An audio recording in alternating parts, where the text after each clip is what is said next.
going live.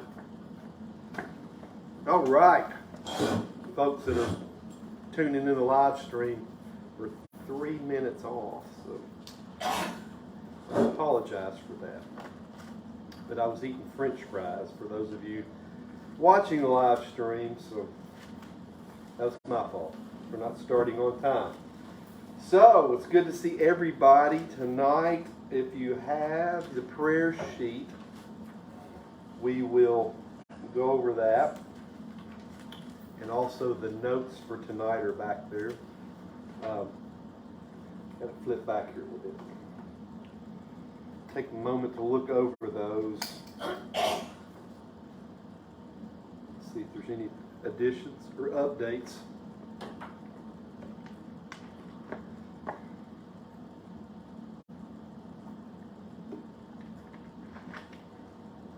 What did we find out about Jeff?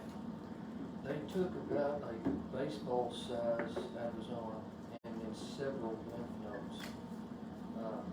Said they felt like he got everything, but he's got to go back Friday and hope to have the pathology back on the lymph nodes. So he's pretty sore. Very. That is. I was over there earlier. But He was sitting up on the computer looking at stuff he's not going to buy, so he's himself. I was going to say, they'd have to cut into some muscle in there. She said, Yeah, they pretty much cut him from here almost to the elbow. Have your results Friday? He's going back Friday, and they say they hope to have them. pathology. I was still waiting for results. He'll probably be here Sunday. No, I've known him. I know, I wouldn't have been shocked if he'd rolled in tonight. I've been like, yeah.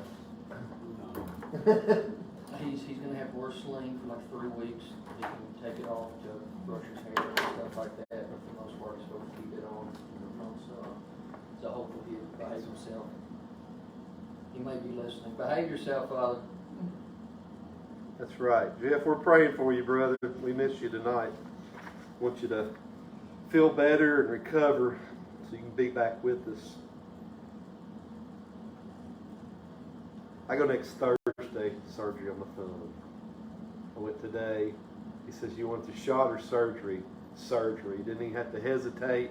So that shot didn't even do any good. It did nothing but hurt really bad. So, done with that. So,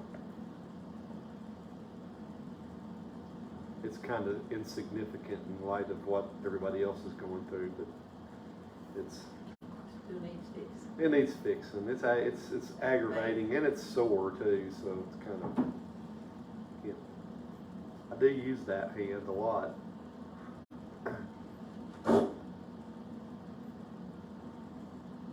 Our vacation Bible school is coming upon us. Excited about that. We're getting the word out. I don't know if Miss Gail, I put the banner on her property, and there was 2 2x4 posts that evidently were signs at one time, and they're really not. They were kind of sketchy anyway, because it looked like one of them had broke off. I'm not so sure the other one's not going to give way, which that would let the banner fall down. I was wondering if she would let us put a new post, or maybe 2 more posts there. I didn't know about mowing around it, because that's a great, because I also think about getting like a church banner and putting there, as well as replacing our 2 signs that are there. And then anytime we have like an event like revival or whatever, have a banner made and put it there. But I'll get double-sided. It is. If I'd known that was like we had access to that, I would have got it printed on both sides. Because it's not a whole lot more to get it printed on both sides. You can see it, but That may be city right away where they. I don't think that's Gail. I'm not sure that Gail even owns that right there. well, we could move. She sold that, the Did old she? beauty shop there. Well, she used to have a beauty shop in that long building, but I don't know how much land actually that guy got when he bought it, so. Could be trespassing. But it may just be city. It's probably right away, because it's not that far off the road. There wasn't another good post to tie it off to. Those 2 had been there. There had been a sign, but they were old, and one of them looks like it broke off. Yeah. teacher's asking for. I said, well, Miss Gail said I could. Go up there and talk to her. That's right, you can take it up on her. But it is a great spot.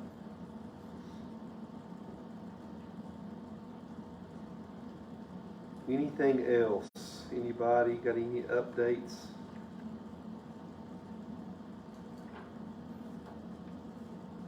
Make sure we keep Earl's dad. Hudson had a little setback this week. He had a fever and they had to rush him back to St. Jude, and I haven't heard from him today. They took him to Lourdes and then they had to Take him back. take him back to St. Jude. That's okay. But like I said, I haven't heard today, so. Got up really with a fever. I believe it was Monday morning.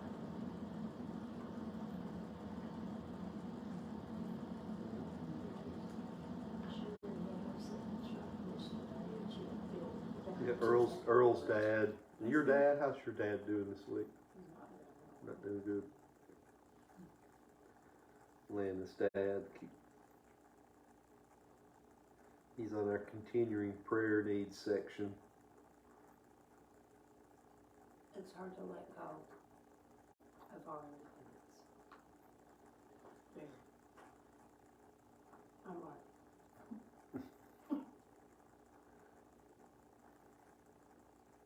how is Earl on Saturday? It- He wasn't doing well. No, son, I think it's just kind of going to be that way from here on out. I don't know. I mean, God is a big God, for sure, but sometimes you just, the body just gets to the point where, it's all it can take. That's just a tough time for those,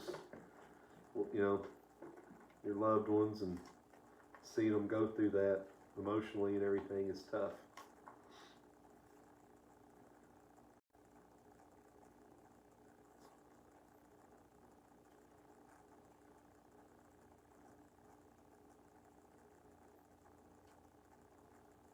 All right. Well, if you think of anything, we can add this as the night goes along.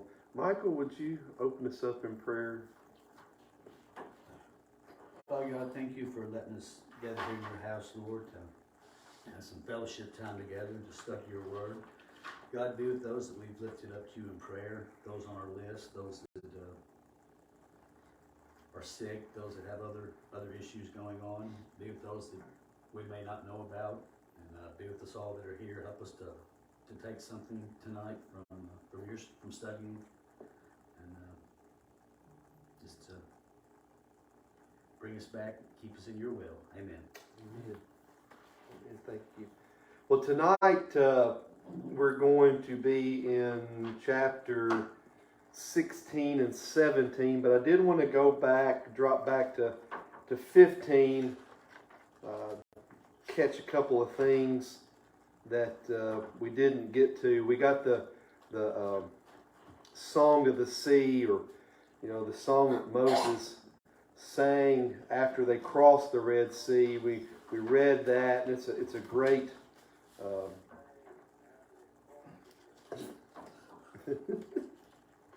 I just heard myself echoing. It's a great song. We pick up, though, I want to kind of finish that in verses 20 of chapter 15. I've lost my place. Where Miriam picks up. Then Miriam, the prophetess, the sister of Aaron, took a tambourine in her hand, and all the women went out after her with tambourines and dancing, and Miriam sang to them, "Sing to the Lord, for he has triumphed gloriously. The horse and his rider he has thrown into the sea." I just kind of like, we throw dancing into like one big category. Like, you can't dance, it's a sin to dance. Well, there's a dancing that you can do before the Lord and in praise of the Lord. I mean, David was scolded for dancing, and he's like, you think this is bad? I can be even more undignified than that. 2 Samuel 6:20. He danced before the Lord, and it's good to dance before the Lord. It's part of worship, and so sometimes we like say no dancing, or it's kind of odd. But I think there's a place and there's a time to celebrate and to do that and dance for the Lord. This is the first mention of Miriam's name in Exodus, and she was mentioned back in Genesis with. Excuse me. No, hang on. I've lost my train of thought again.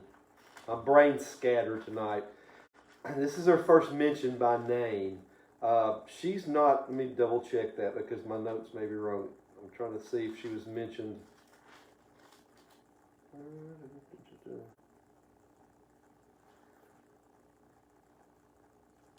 She's not mentioned by name in chapter 2. That's what I'm. This is one Hebrew children. Then his sister. She's only referred to as his sister. I'm sorry. I just wanted to make sure that's right. It's actually the first mention of her name, but it is agreed upon that that's her in chapter 2. That's looking out for her baby brother Moses. And she led the women with songs and tambourines. It's funny little thought just flashed through my mind about tambourines. My father and I plumbed this little church way out in the middle of nowhere, and they had outhouses. They didn't have bathrooms, and so they had raised some money and they were putting some bathrooms in, and they had no musical instruments whatsoever. But there was, like we have hymnals, like 3 in the rack or everything like that. They had tambourines for everybody. Wow. I was like, I've been thinking rowdy, y'all. I was like, there's like no. I mean, there was every pew for everybody get a tambourine, and I thought about that. But the word there used is prophetess, and there is all kinds of misunderstandings about that word. It's used here. The use of it here is probably because of her leading the women here and conveying the words of God through the song. There's no indication she was used in the capacity as an Old Testament prophet were before kings to pronounce God's judgment.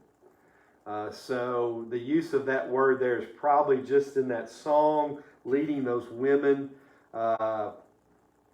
Only a few women in the Bible are referred to as a prophetess. 3 in the Old Testament, 1 in the New Testament. Deborah and Huldah and Isaiah's wife. Deborah in Judges 4:4, Huldah in 2 Kings 22:14, and Isaiah's wife, Isaiah 8:3, and then in the New Testament, Anna at the birth, Luke 2:36. So there's no other indication that she was like a prophet as the Old Testament prophet were. So the remaining verses of 15, this kind of has to do with our following verses. It's also really a really neat miracle. Then Moses made Israel set out from the Red Sea. They went into the wilderness of Shur. They went 3 days into the wilderness and found no water. When they came to Marah, they could not drink the water of Marah because it was bitter. Therefore it was named Marah. And the people grumbled against Moses, saying, "What shall we drink?"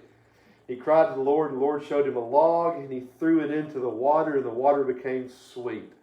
There the Lord made for them a statute and a rule, and there he tested them, saying, "If you will diligently listen to the voice of the Lord your God, and do which is right in his eyes, and give ear to his commandments, and keep all his statutes, I will put none of the disease on you that I put on the Egyptians, for I am the Lord your healer." Then they came to Elim, where there were 12 springs of water and 70 palm trees, and they encamped there by the water. So that kind of focuses around water and provisions. the water was bitter, he threw a tree in there. That's just kind of one of those miracles. It's like, why didn't he like put a staff in there and make it? I mean, it's like, here's a tree, throw the tree in there. The waters were good to drink. And then another way he provided for them there on the beginnings of their travel is he provided an oasis for them, 12 springs of water, 70 palm trees.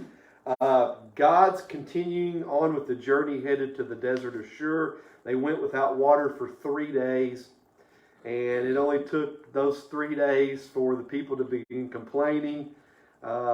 After their first victory came their first big test, 3 days without water. They did not pass that test. They grumbled to Moses. And when they finally found the water, it was undrinkable or it's bitter. I don't know if it was poisoned. I always remember old westerns. You know, they'd get down on the springs and they'd like lick the water and they'd spit it out. They're like, it's poison. You know, don't drink that. And so I don't know. It wasn't good. Most of those miracles people try to explain away by saying he threw some kind of herb or something in the water to purify it. Yeah, yep. So the wide tree, you know, here's a thought. I have really no idea, about the only thing that I can come up with is that Jesus' cross is sometimes referred to as a tree, and Peter, in 1 Peter 2:24 says, by which the bitterness of life's water is sweetened. And so, I mean, there's a connection. There's a connection to everything. And so, what's the significance of that? There is significance. The cross of Christ took the bitter sting out of death. Christ's victory was bitter for him to endure, but sweet for those that embrace and accept it as payment for their sins. It's just God being God, doing God things, and only things that God can do. He provides for us. God gives them a law. Rules and laws are actually one. You know, if he says, I give you a rule or I give you a law, it's actually the same thing. And he's doing this to test their loyalty to him.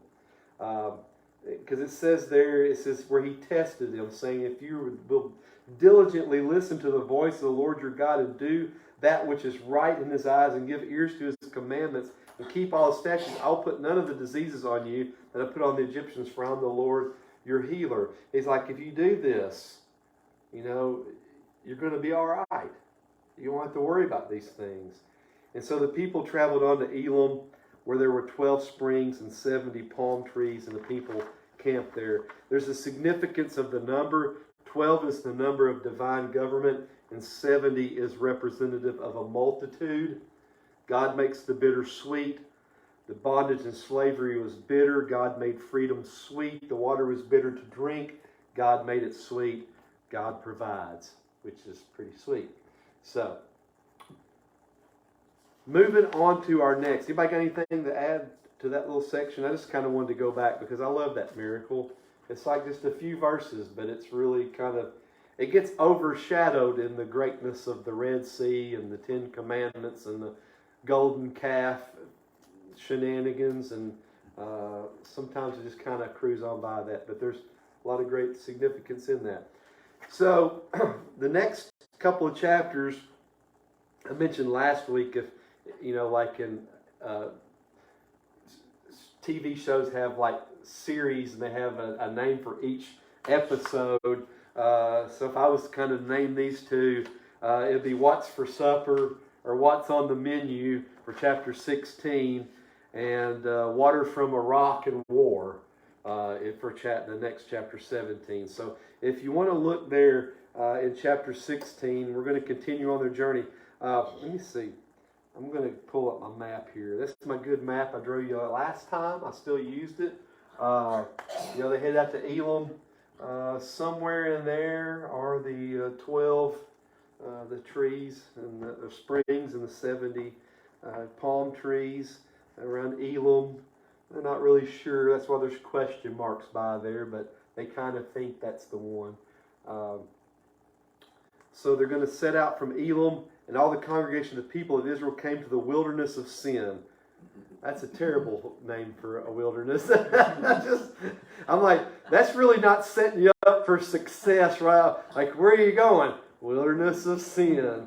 It was named right for them. That's right, Miss Charlotte. It's very appropriate. Which is between Elam and Sinai. So there's Elam and there's Mount Sinai. So somewhere in there. A little heavy-handed with the metaphor. Yeah, for sure. On the 15th day of the second month after they had departed from the land of Egypt, the whole congregation of the people of Israel grumbled against Moses and Aaron in the wilderness. The people of Israel said to them, would they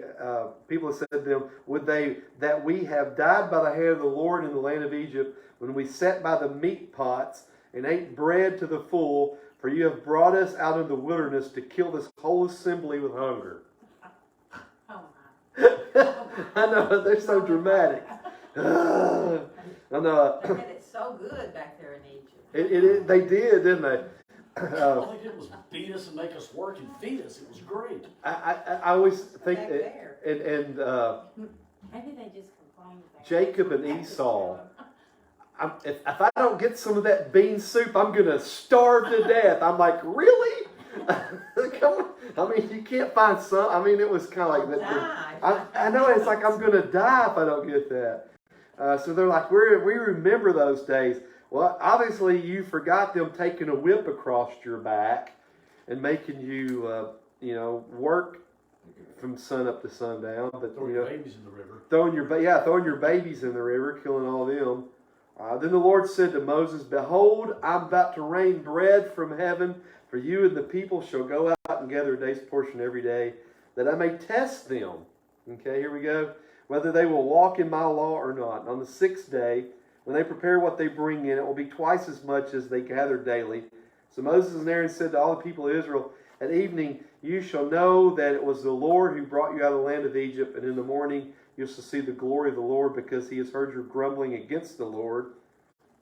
For what are we that you grumble against us? And Moses said, when the Lord gives you in the evening meat to eat, and in the morning bread to the full, because the Lord has heard your grumbling, that you grumble against him, what are we? Your grumbling is not against us, but it's against the Lord. Then Moses said to Aaron, say to the congregation of the people of Israel, come near before the Lord, for he has heard your grumbling.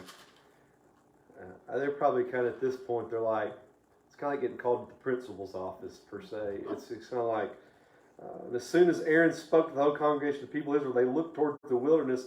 Behold, the glory of the Lord appeared in the cloud, and the Lord said to Moses, I have heard the grumbling of the people of Israel. Say to them, at twilight you shall eat meat, and in the morning you shall be filled with bread. Then you shall know that I am the Lord your God. The evening quail came up and covered the ground. In the morning dew laid around the camp. And when the dew had gone up, there was on the face of the wilderness a fine flake-like thing, fine as frost on the ground. When the people of Israel saw it, they said to one another, what is it? For they did not know what it was. And Moses said to them, it is the bread that the Lord has given you to eat. And this is what the Lord has commanded. Gather of it each of you as much as he can eat. You shall each take an omer according to the number of the persons that each of you has in his tent. The people of Israel did so, and they gathered some more, some less. But when they measured it with an omer, whoever gathered much had nothing left over. Whoever gathered little had no lack. Each of them gathered as much as he could eat. And Moses said to them, let no one leave any of it over till the morning. But they did not listen to Moses. Some left part of it till in the morning. Had to squirrel it away, right? You might not get any more to eat. And it bred worms and stank. That's right. And Moses was angry with them. Morning by morning they gathered it, each as much as he could eat. But when the sun grew hot, it melted. On the sixth day they gathered twice as much bread, 2 omers each. And when all the leaders of the congregation came and told Moses, he said to them, this is what the Lord has commanded. Tomorrow is a day of solemn rest, a holy Sabbath to the Lord. Bake what you will bake, and boil what you will boil, and all that is left over lay aside to be kept till the morning. So they laid it aside till the morning as Moses commanded them, and it did not stink, and there were no worms in it. And Moses says, eat it today, for today is a Sabbath to the Lord. Today you will not find it in the field. 6 days you shall gather it, but on the seventh day, which is the Sabbath, there will be none. And on the seventh day some of the people went out together, but they found none.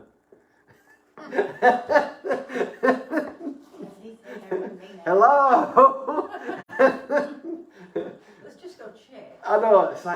maybe Moses was wrong. You know, it's like, hey, don't go look because there won't be any. They'd already woke up and saw that it was still there and wasn't rotted. They still went ahead and Hey. it. And the Lord said to Moses, how long will you refuse to keep my commandments and my laws? See, the Lord has given you the Sabbath. Therefore, on the 6th day, He gives you bread for 2 days. Remain each of you in his place. Let no one go out from his place on the 7th day. So the people rested on the 7th day. Now the house of Israel called its name Manna. It was like coriander seed, white, and the taste of it was like wafers made with honey. Moses said, this is what the Lord has commanded. Let an omer of it be kept throughout your generations so that they may see the bread with which I fed you in the wilderness and when I brought you out of the land of Egypt. And Moses said to Aaron, take a jar and put an omer of manna in it and place it before the Lord to be kept throughout your generations. And as the Lord commanded Moses, so Aaron placed it before the testimony to be kept. The people of Israel ate the manna 40 years till they came to a habitable land. And they ate the manna till they came to the border of the land of Canaan. And the omer is the 10th part of an ephah. So, what's for supper? So 2 months into this journey, their destination is Mount Sinai, and so they complain again. This time, it is the whole congregation. It's not just a few. It's everybody. 2 million strong, right? And the word grumbled, it is a word stronger than just complain. I mean, this was a highly just agitated moaning and groaning. And we find in verse 4 that it's a test of obedience. You will know that God brought you out of Egypt. Even when He was pulling the plagues on Egypt and He was isolating Israel, He was showing them that fact. And then when they crossed the Red Sea and the Egyptian army was destroyed, He said, you're never going to have to worry about them. Now He's reestablishing His relationship solely with His people. So everything is, it's like they don't know anything. It's like you're starting from day one. And so that's the process He's going through. In verse 7 through 8, we find out that when we complain, Moses and Aaron says, listen, you're not complaining against us. You're complaining to us. But you're actually complaining against God. And when we complain, that's really, we're complaining. You know, if we complain about our situation or we complain about this and, you know, our basic needs, or we don't have this, we don't have that, or wish I had this, or wish I had that. When we complain, we're really complaining against the Lord. Philippians 2:14 through 15, Paul says, do everything without arguing and complaining, that you may be spotless and like you'll shine like the stars in the heaven. It's easier said than done. I mean, it's tough not to complain because our nature is, and we live in a culture of complainers. We live in a culture of constant complaining. And it's hard. It's hard not to. But when we complain, it actually ruins our testimonies with others too. So I have to remind myself of that too. I need to not complain. Verse 10 through 12, God is in the cloud and He gives His instructions and His provisions. So, what's on the menu? Well, quail and manna is what we're having. Verse 13, quail is a small, tasty game bird found in most areas on the globe. They're about 7 inches long. I really like to eat quail. That's fun. I like hunting them. I used to hunt them. I had a buddy that had a bird dog. His name was Chris. Chris was quite the character. He was quite the comedian too. He had a bird dog named Rebel. Rebel was a well-trained dog. If you ever hunted with a bird dog, which I haven't really a whole lot, that was kind of one of my few experiences, he had a shock collar on. Because sometimes bird dogs like to get on the trail of other animals and like to run off. So you got to hit them a little bit and zap them. Well, Chris has a holster that he carries a little zapper in. So we'd hunt it all morning. And like tradition had it, We put Rebel in the dog box in the back, and we hopped in the truck to go get breakfast. Driving down the road, Rebel's throwing a fit. He's going, flopping around in the dog box. And Chris is like, what's wrong with that stupid dog? And it's a little bit more down the road, and he's flopping around in the dog box. And Chris is giving me, why is that stupid dog doing that? Chris didn't realize that he'd left the controller in his pouch, and every time he shifted his weight, it was pushing the button, and it was shotting the dog in the dog box. He felt really bad. He apologized to Rebel, and I think he might have had a sausage patty that day. I don't know. But quail is good. Quail is so yummy. I haven't had any in a while, but they're everywhere. That's kind of a neat thing. They're a bird that's everywhere. This is the only verse that mentions quail. And the quail was to be a one-time treat. For the manna was the true food that God would provide for them during their travels. Find that in verse 35. We find out in Numbers 11:4-34 that the people grew tired of manna and they demanded meat. So be careful what you ask for. Numbers 11, it takes place 2 years after Israel leaves Egypt. If you want to turn there real quick to Numbers 11. They got tired of manna. Like, we want meat. So God's like, well, all right, fix that for you.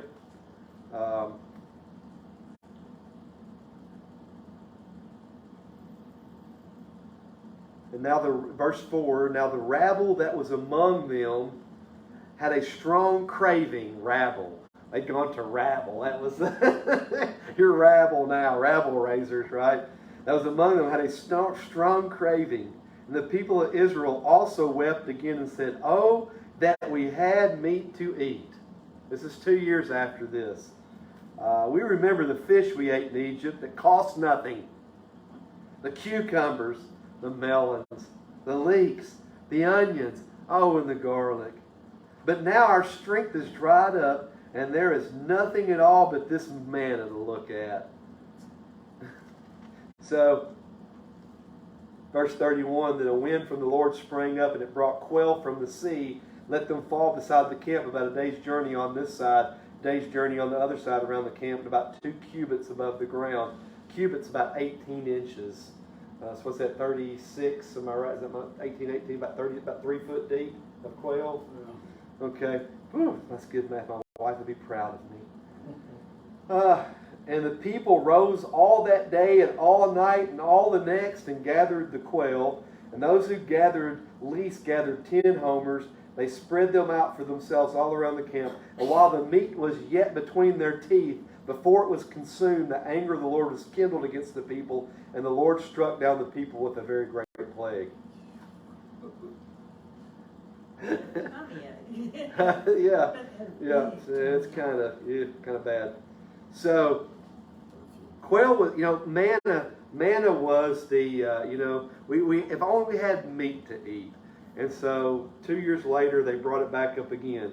So the other item on the menu is manna. What's on the menu? What manna? What is it? Well, manna means, what is it? That's what it means, because that's what they called it. Because the people saw it, they said, what is that? They were instructed, verses 15 through 30 give us instructions. Now, manna, it's like everything else. There's all kinds of huge debate and everything. You can't really find a picture of manna. I think the way they describe it, it felt like snow on the ground. And they picked it up, and it was like little wafers. I picture a wafer kind of being flat, and they said it was white like coriander seed. The Bible nowhere discusses the chemical composition of manna. All we are told is it was like coriander seed, white, and the taste of it was like wafers made with honey.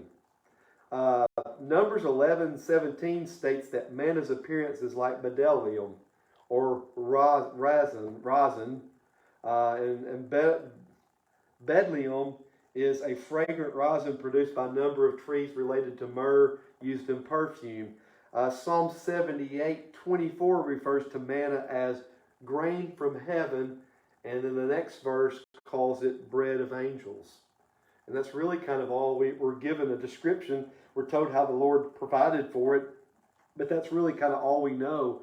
Manna was a wafer-like bread that God caused to miraculously appear each morning. And they had instructions for gathering the manna. Take just what you need and no more. An omer is equal to about 2 quarts. So that's kind of, depending on how many people are in your tent. Just take what you need.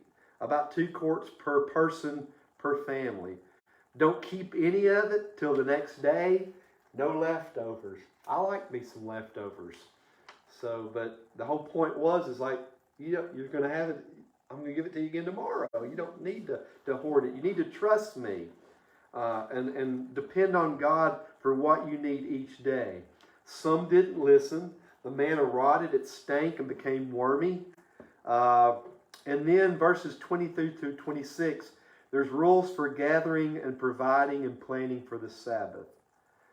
This all goes back to the creation in Genesis. The Israelites had not received the official Sabbath laws yet. And God's going to do that with the 10 Commandments. But God is beginning to prepare and develop the nation. He's doing these things for a reason, for a purpose. He's implementing these things. He's teaching them along the way. It won't be new to them. And plus, they have a practical application. I mean, they're doing it every day. And so they're actually applying it to their life. And so they can put that with them. And they're learning these things. Manna is a type of Christ. And I love this part. So we get to manna. Manna was more, there's a whole lot there. The manna came down from heaven and entered in the wilderness of sin. Jesus did the same thing. He left heaven and he entered into the sinful world. The manna was a free supernatural gift from God. Salvation is a free, salvation through Christ. It's supernatural, transforming, and it's a gift from God. The manna came right to where the people were. Jesus came to us because we couldn't get to him. The manna was to be gathered by the individual. Each individual person must make a choice to accept Christ or reject Christ. The manna met a daily need. Jesus meets our daily need. The manna was despised by those who were not God's people. They didn't like it. They rejected it. They didn't like manna. They wanted something else. It's true. There's people that despise it. They killed Jesus. Manna was white and sweet to the taste. Jesus is pure and holy, and salvation is sweet. The manna was to be eaten, not to look at or to admire, but it was to be eaten. It was food. We're going to find that Jesus, in John, after the miracle with the loaves and fishes, the people find him the next day, and they want more food. They're hungry again. And Jesus calls them out on them. He says, the only reason why that you come looking for me is that you're hungry again. You got your bellies full yesterday, and you're hungry again today. And he begins to preach on, I am the bread of life.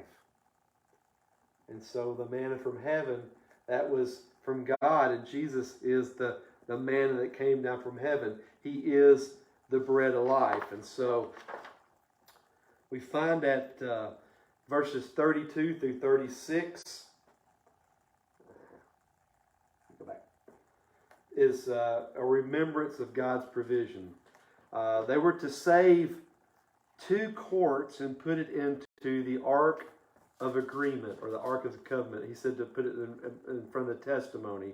The Ark's going to be built to be put in the tabernacle in Exodus 25, 10 through 22. I don't want to go over that in a lot of detail, but the Ark would sit in the Holy of Holies. And there were three things inside the ark. This is a great trivia question. The three things inside the ark. They didn't cover those in Indiana Jones and, Raiders of the Lost Ark. They didn't cover that. Whatever the Nazis saw, it melted them. But the Bible tells us in Hebrews 9:4 that there was a golden pot of manna, and that was a remembrance of God's daily provision. The second thing is the Ten Commandments. They were a reminder of the law of God that He gave His people. Anybody care to tell me what the third one is? The Just staff that budded. Yes. Y'all so good. Aaron's staff that budded in Numbers 17. That background there, number 17, real quick. Korah and a few others rebelled against Moses' leadership. In verse 41, they complained about Aaron and Moses after God had destroyed Korah and his family. So God was getting ready to destroy the people. Aaron acted on behalf of the people and he offered a sacrifice for their sins.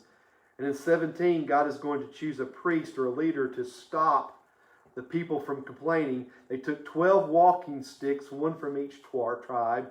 Aaron's represented the tribe of Levi. They put their name on them and they put them in front of the Ark of the Agreement. And the one that grew leaves would be God's choice. Aaron's rod grew leaves, budded, and it produced almonds. And that represented God's leadership. So that's good. That's a good trivia question though. And then 35, the Israelites only ate manna while they were in the desert. They would end when they entered Canaan. Miraculous provision is not supplied when not needed. I mean, spies went in and, they were carrying clumps of grapes on poles. They have food. They're like the land is flowing with milk and honey. Well, they didn't need the manna then. So they would be provided for in a different way. So, anything on that chapter, 16? Anybody want to add anything? Questions? They had their animals with them. I wonder why they didn't. I know they needed them for sacrifices when they got to the promised land, but I wonder why they didn't need their Oh, no, it's a good question. I mean, they would have had milk from the goats. They would have had that meat. I mean, I just often have wondered why they didn't eat the meat that they had. Because they were insistent that they're going to take everything with them. Right. Yeah, they did. Yeah, and of course they had the Passover lamb. I guess that was up until the quail. That was the last meat that they'd had, and then they had the quail. They weren't allowed. They hadn't stopped long enough to slaughter and prepare. I don't know. God had the plan of the manna. When I'm hungry, I'll stop. Yeah. I know. I guess it goes back to, God's going to provide for them, and manna was the way that He was going to do it, and that was. Yeah, but we don't really get any information as to why God didn't want them to eat the meat or anything. No, we don't. So I just took off and wondered about that. Now, livestock had to be eating something too. What was it? Yeah, I thought about that too. They were in the desert. I mean, what did they feed their animals? But maybe God provided, I'm sure. I mean, they went 40 years and their shoes never wore out, and their clothes never wore out either. We just don't have all the answers. I know it. This is kind of like we just get these little snapshots of things. Well, chapter 17 is water from a rock, and we find out they have their first battle. We'll go ahead and read it. It's short, 16 verses. In the congregation of the people, Israel moved on from the wilderness of sin by stages, according to the commandment of the Lord, and camped at Rephidim, but there was no water for the people to drink. Here we go again. Therefore, the people quarreled with Moses and said, "Give us water to drink." And Moses said to them, "Why do you quarrel with me? Why do you test the Lord?" But the people thirsted there for water, and the people grumbled against Moses and said, "Why did you bring us up out of Egypt to kill us and our children and our livestock with thirst. There's their livestock's mentioned there. So Moses cried to the Lord, what shall I do with these people? They are almost ready to stone me. And the Lord said to Moses, pass on before the people, taking with you some of the elders of Israel, taking in your hand the staff with which you struck the Nile, and go, behold, I will stand before you there on the rock of Horeb. You shall strike the rock, and water shall come out of it, and the people will drink. And Moses did so in the sight of the elders of Israel. He called the name of the place Massa and Meribah, because of the quarreling of the people of Israel, and because they tested the Lord by saying, is the Lord among us or not? So I'll stop right there, and we'll look at that part. So there's no water, so the logical thing to do is let's complain again. Obviously, they had forgot what happened back in chapter 15 with the bitter water in the tree. And then, not only that, they had the 12 springs and the 70 palm trees. So here we go again. They're quarreling with Moses. Give us water to drink. And God provides water from a rock. Where there is no water, He provides water from a rock. Under God's direction. This is an important part of the Exodus, Moses' life story. Under God's direction, Moses takes his staff and he strikes the rock and water flows. Now, 40 years later, Moses will strike a rock again for water in Numbers 20, 17 through 13. This time it was out of anger and not under God's direction. God told him to speak to the rock, not to strike the rock. Moses strikes it twice, and he includes himself in it with God. Numbers 20:10. That little episode will keep him from entering the promised land. So, But with 40 years of pent-up fooling with those people, can't you imagine? I'm surprised he made it 40 years. He was about ready. You can tell he was already exasperated with them right there. What shall I do with this people? They're almost ready to stone me. You know, what will I do with this people? Hit them instead of I know, and if there's anybody getting hit with a staff, it's like, come here. You know, hit them, whack them real good. Well, so we're going to be introduced to another group of people in verse 8. Then Amalek came and fought with Israel at Rephidim. So Moses said to Joshua, choose for us men and go out and fight with Amalek. Tomorrow I will stand on the top of the hill with the staff of God in my hand. This is a neat story too, by the way. I like it. This is just one of those stories like, yeah. Tomorrow I will stand on the top of the hill with the staff of God in my hand. So Joshua did as Moses told him and fought with Amalek.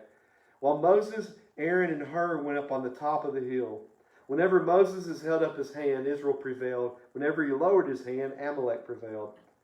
But Moses' hands grew weary, so they took a stone and put it under him, and he sat on it, while Aaron and Hur held up his hands, one on one side and the other on the other side. So his hands were steady until the going down of the sun. Joshua overwhelmed Amalek and his people with the sword.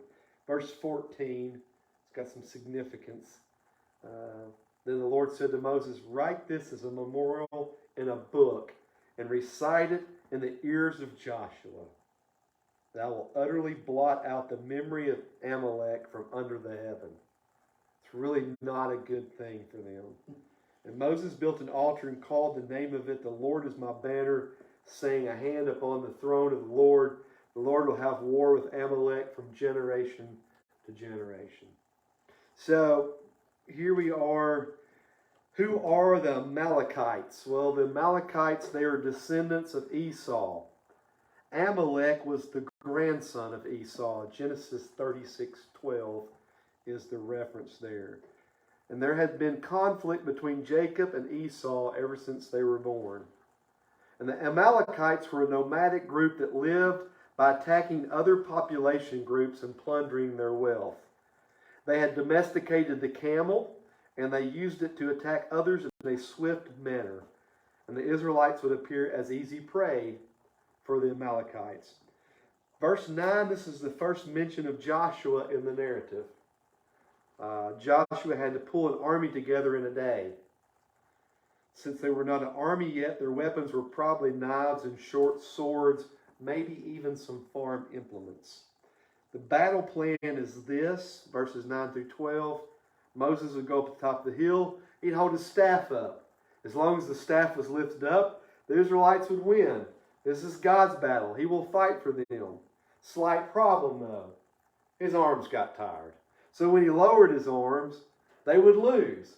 Arms up, win. Arms down, lose. Arms up, arms down. So Aaron and Hur held his arms up. They put a rock underneath him so he could sit down, and they held his arms up, and they were victorious. Hur is mentioned here for the first time. The Jewish historian Josephus identifies Hur as the husband of Miriam. He was also appointed a judge and in charge in Exodus 24:14 while Moses was on Mount Sinai. They get victory. That's Joshua's first victory of many as the general of God's people and God's army. So verse 14, I just want to kind of get there before we close. God's prediction of destruction to a foreign nation. The Israelites would face the Amalekites again in Hormah after disobeying God's command for trying to enter the promised land against God's direction. Numbers 14:43 through 45. Joshua would not destroy the Amalekites during his lifetime, but that task would be left to Saul, who actually finishes the job. If you would go to,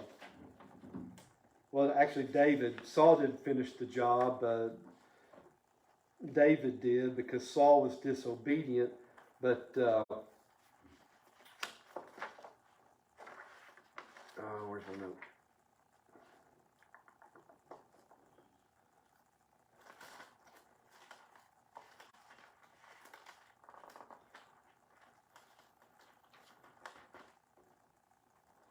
First Samuel. So I want First Samuel. So quite a bit of time has lapsed. And so in 1 Samuel, this is another story, good story. This is the beginning of really Saul's downfall. 1 Samuel 15, verse 2, Thus says the Lord of hosts, I have noted what Amalek did to Israel in opposing them on the way when they came up out of Egypt. Now go and strike Amalek and devote to destruction all they have. Do not spare them, but kill both man and woman, child and infant, ox and sheep, camel and donkey. So what had happened there in the desert when God says, put this in Joshua's ear, I will blot the nation of the Amalekites off the face of the earth. He's cashing that in now in Samuel. And so Saul's to do it. But Saul goes out and, they don't do exactly what God says. They keep all the good animals. And so when Samuel comes the next day, Saul's all happy. He's like, I did what God said. And Samuel's like, well, if you did what God said, why do I hear cattle mooing and sheep blowing in the background? And he's like, well, the people kept, the best to sacrifice to your God. And he says, has the Lord as great delight in burnt offerings and sacrifices as in obeying the voice of the Lord. He said, God wants you to be obedient. He's really not interested in your sacrifices. He wants you to be obedient. And he's like, in verse 24, he says, I've sinned for I've transgressed the commandment of the Lord and your words because I feared the people and obeyed their voice. And then Samuel said to Saul, I will not return with you, for you have rejected the word of the Lord, and the Lord has rejected you from being king over Israel. As Samuel turned to go away, Saul seized the skirt of his robe and tore it. And Samuel said to him, the Lord has torn the kingdom of Israel from you this day, and has given it to a neighbor of yours who is better than you. And so, 1 Chronicles 4, that storyline continues. I really miss not having my thumb. Kind of turn pages. 42. And some of them 500 men of the Simeonites went to Mount Seir, having as their leader Pelatiah, Neri, and Rephi, and Uzziel, the son of Ishi, and they defeated the remnant of the Amalekites who had escaped and have lived there to this day. So that's kind of like it. And so I just kind of wanted to tie all that in. That's how, God's like, I remember this, and during my time and at my time, I'll deal with them at a later date. So, anybody got anything you want to add, share? I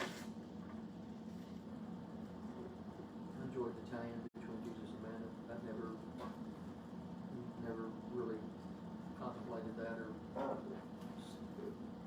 hadn't heard. That's a good study, by the way. It's kind of a really good study. I mean, you probably like that, Ben. Maybe gives you something to kind of look up, kind of research. It's a good little study. A lot of similarities there.